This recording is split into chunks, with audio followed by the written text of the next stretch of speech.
नमस्कार। मैं professor SV SS Narayan Raju YouTube channel में आप सबका मैं स्वागत करता हूं। हम सब जानते हैं जैसे 26 जनवरी या 26 जनवरी और इसी जो दिन को हम रिपब्लिक डे या गणतंत्र दिवस के रूप में संपूर्ण भारतवर्ष में मनाया जाता है। यह तो भारत का एक राष्ट्रीय पर्व है, हम सब जानते हैं।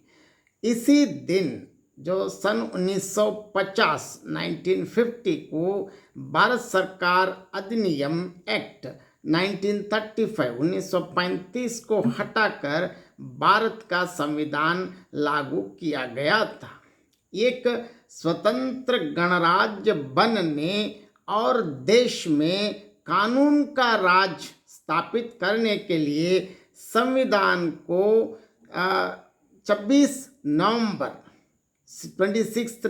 1949 को भारतीय संविधान सभा द्वारा अपनाया गया और 26 जनवरी 1950 को इसे एक लोकतांत्रिक सरकार प्रणाली के साथ लागू किया गया था। हम सब ये जानते हैं, लेकिन यहाँ राष्ट्रीय पर्व के रूप में मनाने के लिए हम सब तैयार हो गए हैं। आज 26 जनवरी है।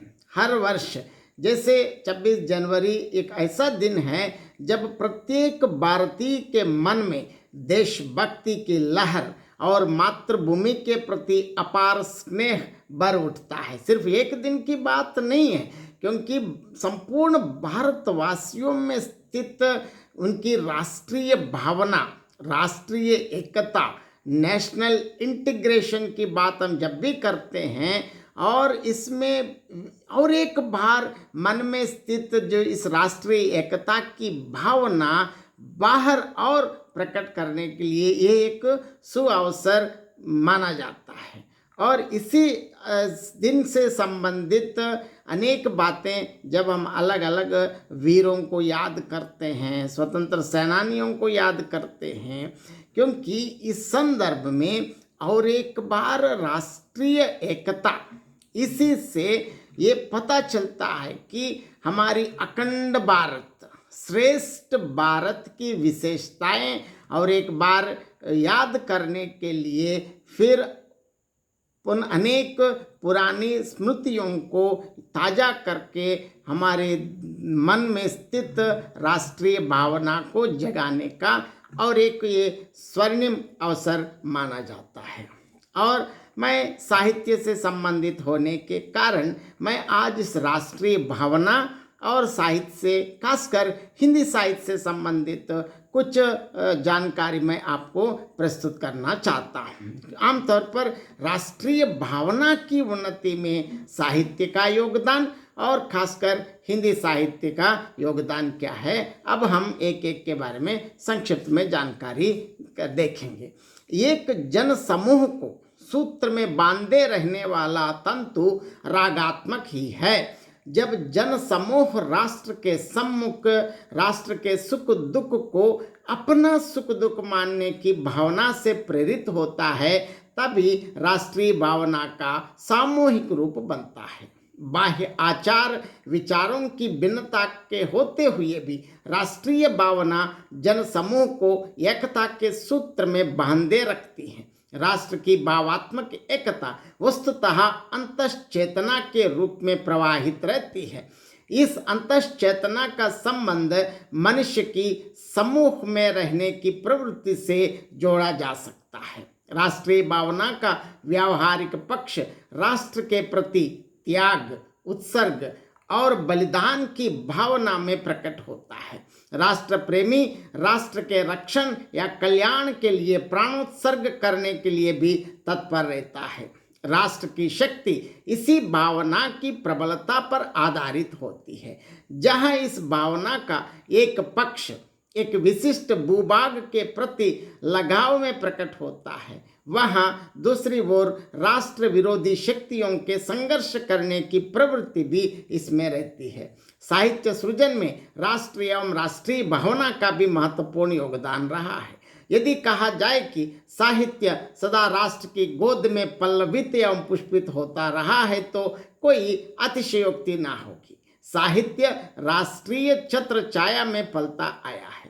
राष्ट्रगत विशिष्टताओं ने साहित्य सृजन में महत्वपूर्ण प्रेरणा एवं सबल पृष्ठभूमि प्रदान की है। इसके साथ ही साहित्य भी राष्ट्र के उन्नयन एवं विकास में सहायक होते हुए नवीन दिशा दर्शन देकर उसे नवीन पथ पर अग्रसर करता रहा है।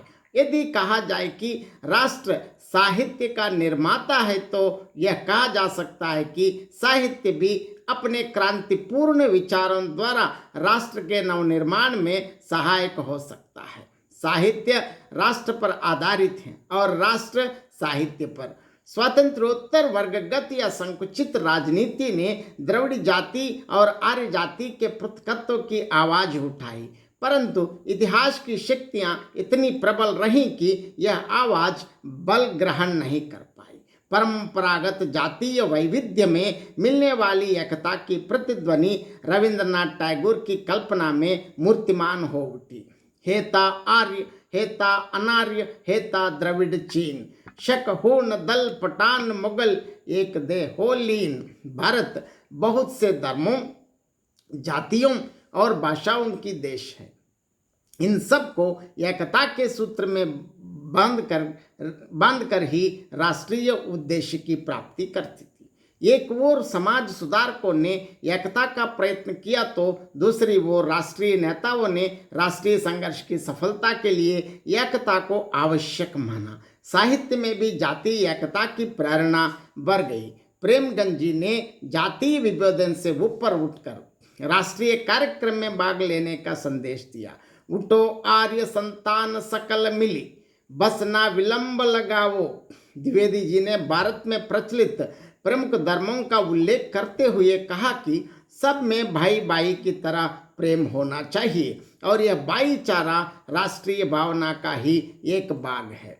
हिंदू, मुसलमान, ईसाई यश गावे सब भाई भाई, सबके सब तेरे शायधाई, फूलो फलो स्वदेश।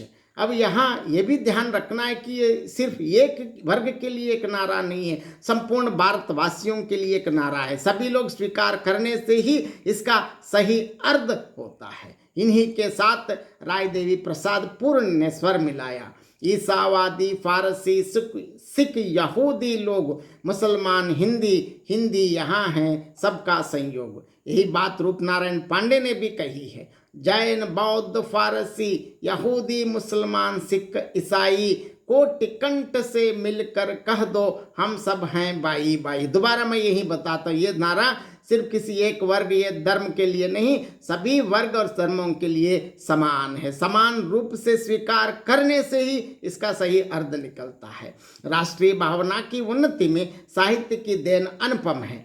चारण कवियों के प्रबंध काव्य से लेकर वर्तमान कविताओं तक का महत्व राष्ट्रीय भावना के कारण स्थायी हो गया है। राष्ट्रीय भावना से ओतप्रोत साहित्य के माध्यम से अपने गौरव का ज्ञान होता है तथा अपनी संस्कृति के प्रति श्रद्धा की भावना का जागरण होता है।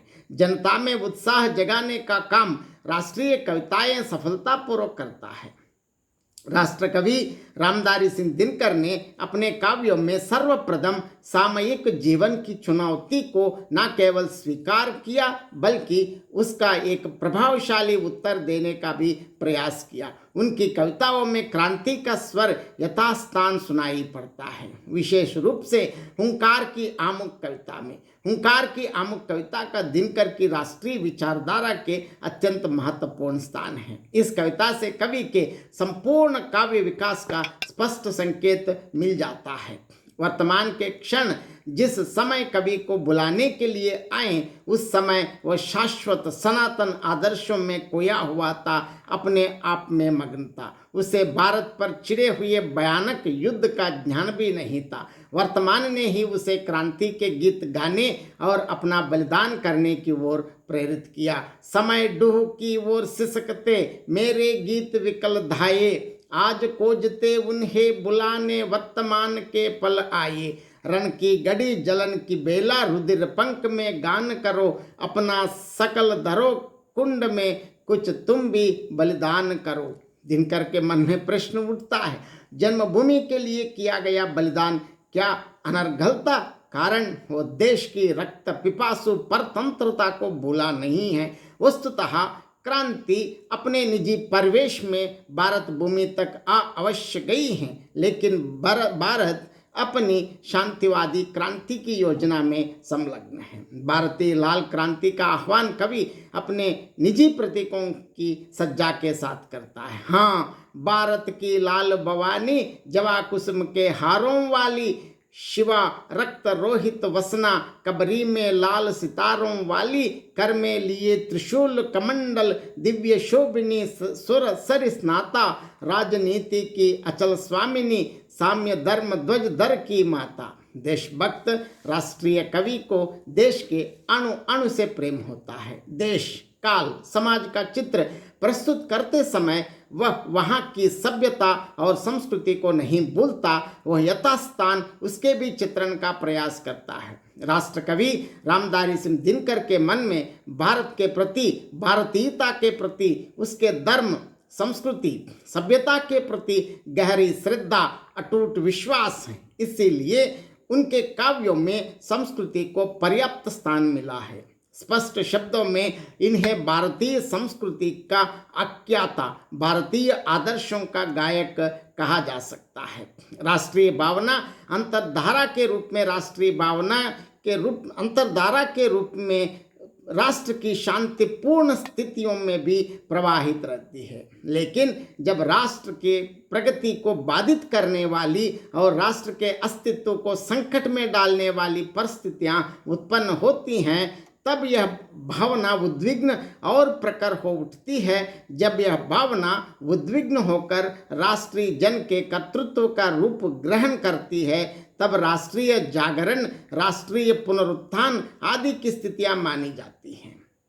जो एकता अंतर्भुक्त होती है, वह इस समय में बाहरी भेदभाव को भी डुबोने लग जाती है। यही सामूहिक त्याग और बलिदान की वे गाथाएं जन्म लेती हैं, जो राष्ट्रीय इतिहास में स्वर्णाक्षरों में अंकित होती हैं। आर्थिक शोषण के कारण परतंत्र भारत की कमर टूट ही चुकी थी। इसके अतिरिक्त दैवी अर्ध संकट भी उपस्थित हो रहे थे। दुर्भिक्षा की यातना से जनसमूह संत्रस्त था।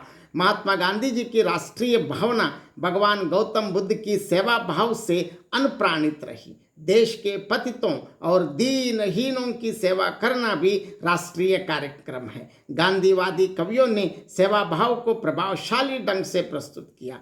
कवियों ने भारत भूमि को माता का प्रतीकत्व प्रदान किया है। इसका कारण यह है कि माता के प्रति हमारी भावनाएं अधिक नैसर्गिक और सशक्त होती हैं। भारत माता राष्ट्रीय प्रतीक के रूप में वंदे मातरम गीत में अपनी समग्र शक्ति के साथ प्रतिष्ठित हैं। हम सब भारत माता की ही संतान हैं, जो करोड़ों कंठों से उनका यशोगान और जय जयकार कर रहे हैं।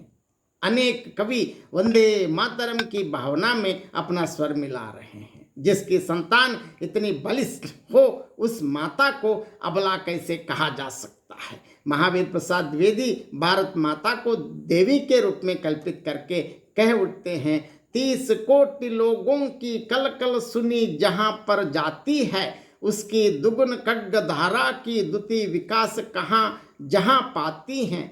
तिस पर भी तू अबला है, यह बात व्यथा पहुंचाती है तारिन है बाहुबलधारिणी, रिपु तू काट गिराती है। वंदे मातरम। सत्यनारायण कविरत्न भारत माता के सभी गुणों का स्मरण करते हुए वंदे मातरम का गीत गाते हैं। सब मिली पूजित भारत बाई, बुर्वी विश्रुत सद्वीर प्रसूता हृदय सुखदाई। क्यों ना जगत आ वीर केसरी, बैठे अस अलसाई। जपहु मुदित मन सत्य मंत्र, वंदे मातरम सुहाई। भारत माता की वंदना के संदर्भ में राय देवी प्रसाद पूर्ण ने भी वंदे मातरम का स्वर इस प्रकार सुनाया है। वंदे वंदे मातरम सदा पूर्ण विनयेन, श्री देवी परविंद था या निज पुत्र जाने ना। वंदे जनहित करी मातरम वंदे वंदे। इस प्रकार अनेक कवि अपनी कविताओं के माध्यम से जनता में राष्ट्रीय भावना को जागृत किया है। राष्ट्रीय सेनानियों को उत्तेजित करने के लिए जहां भारतीय अतीत को मूर्तमान किया गया, वहां भारतीय राष्ट्रीयता से संबंधित वीरों की गाथाओं का भी प्रणयन हुआ। कवि अतीतोन्मुख होकर देशभक्ति के आलंबन, स्वदेश को दिव्य विभूतियों के संदर्भ में रखकर भी उत्कर्ष प्रदान करता है। भारतेंदु हरिश्चंद्र ने ऐतिहासिक विभूतियों को इस प्रकार स्मरण दिलाया है। कहाँ गए विक्रम भोज, राम, बलि, कर्ण, युधिष्ठिर, चंद्रगुप्त, चाणक्य। रामधारी सिंह दिनकर भी भारत भूमि के आलोक स्तंभों के संबंध में व्यंजनापूर्ण प्रश्न किए हैं। तू पूछ अवध से राम कहाँ, वृंदा बोलो घनश्याम कहाँ, ओ मगध कहाँ मेरे अशोक, वह चंद्रगुप्त बलदाम कहाँ, पैरों पर ही पड़ी हुई मिथिला बिकारिणी सुकुमारी, तू पूछ कहाँ इसने कोई अपनी अनंत निधियां सारी। इस प्रकार राष्ट्रीय भावना जगाने वाले अनेक उदाहरण हम बता सकते हैं। शक्तिशाली शासक राष्ट्रीय भावना को कुचलने के लिए तत्पर होता है। दूसरी ओर राष्ट्रीय भावना विभिन्न प्रकार की भावात्मक और वैचारिक शक्तियों को संगृहित करके दुर्दमनीय बनती जाती है। दमन चक्र का सामना करने के लिए कितने बलिदान आवश्यक हो जाते हैं। राष्ट्रीय साहित्यकार इस संघर्ष में राष्ट्रीय पक्ष को बलिष्ठ और विजयी बनाने के लिए देशवासियों में और बलिदान की भावना जागृत करता है। सोहनलाल द्विवेदी अपने गीत के माध्यम से गगनभेदी सिंह गर्जना करते हुए तीव्र गति से अग्रसर होने का प्रोत्साहन देते हैं। न हाथ एक अस्त्र हो, न साथ एक अस्त्र हो, न अन्न नीर वस्त्र हो, हटो नहीं डटो वहीं, बड़े चलो, अशेष रक्त तोल दो, स्वतंत्रता का मोल दो, कहीं युगों की खोल दो, डरो नहीं मरो वहीं, बड़े चलो कहते हैं। और इसी प्रकार जयशंकर प्रसाद ने भारत के स्वतंत्रता सेनानियों को साहस के साथ आगे बढ़ने के लिए प्रोत्साहित करते हुए लिखा है।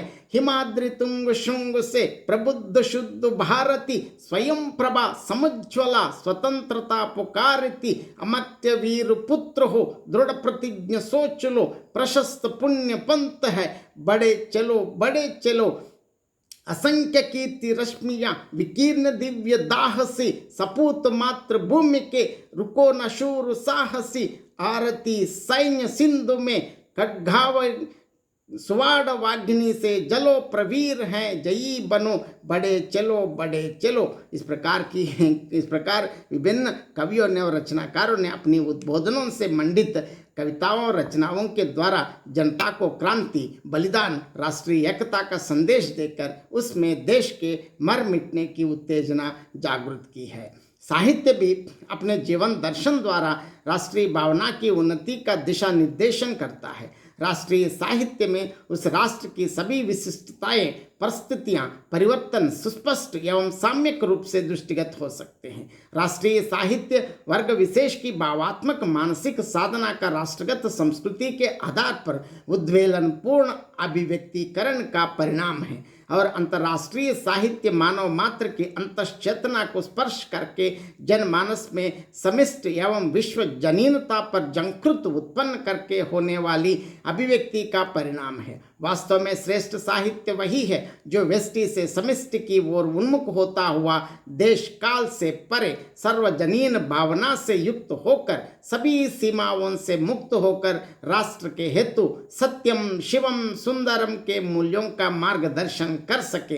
राष्ट्रीय भावना से युक्त साहित्य में उस राष्ट्र के आरोह अवरोह, उत्थान पतन, परिवर्तन, विभिन्न प्रभाव, विभिन्न परिस्थितियां लक्षित होती हैं। समय समय पर साहित्य के विभिन्न विधाओं के माध्यम से जनता में चेतना लाकर राष्ट्रीय एकता और अखंडता, श्रेष्ठ भारत की भावना बढ़ाने में साहित्य का योगदान अनुपम है। साहित्य के माध्यम से ही राष्ट्रीय भावना और श्रेष्ठ भारत की भावना की उन्नति तीव्र गति से होती है, कहने में कोई अतिशयोक्ति नहीं है। विशेषकर हिंदी साहित्य इस पथ पर आगे है। राष्ट्रीय भावना की उन्नति में साहित्य का योगदान अत्यंत सराहनीय कह सकते हैं। बहुत बहुत धन्यवाद।